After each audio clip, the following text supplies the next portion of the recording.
Mani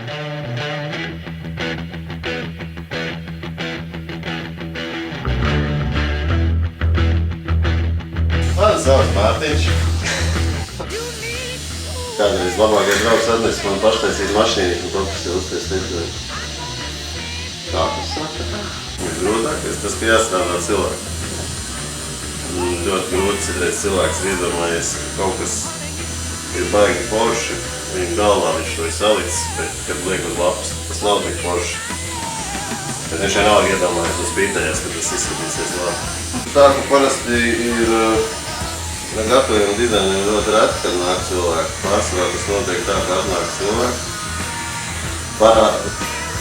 Izskaidro savu ideju, parāda apmēram variantus, kādā stilā viņš to vēlās, un tad jau es lieku kopā, lai nu, teiksim, tur Photoshopā digitāli, lai nu, teiksim, tā kā šajā gadījumā nebūtu roku zīmē. Principā, jā, pamat ideja jābūt ir klientam. Nu, tā parasti kaut kā speciāli nav, no ir tā, kad ir dienas, kad ir dekorēšana, un ir dienas vienkārši, kad ir pieraksts, teiksim, uz konsultācijām, vairāks cilvēks sarakstu, ka ir diena nāk, un tiek pierakstīts idejas, domāts, kas kā. Vairāk nekas tāds neparasts nav.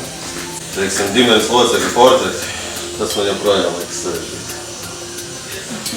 Jo fotogrāfija nokonkrēti ir ļoti grūti, ja kaut kāda nekonkrēta seja, tas jā, tur var pieļaut kaut kādas izmaiņas vai kaut ko, bet ja ir konkrēts cilvēks, tad tas ir sarežģīti. Tās ir gandarījums par to, ka izdarīja darbs, kas mums ir cilvēks apmierināts.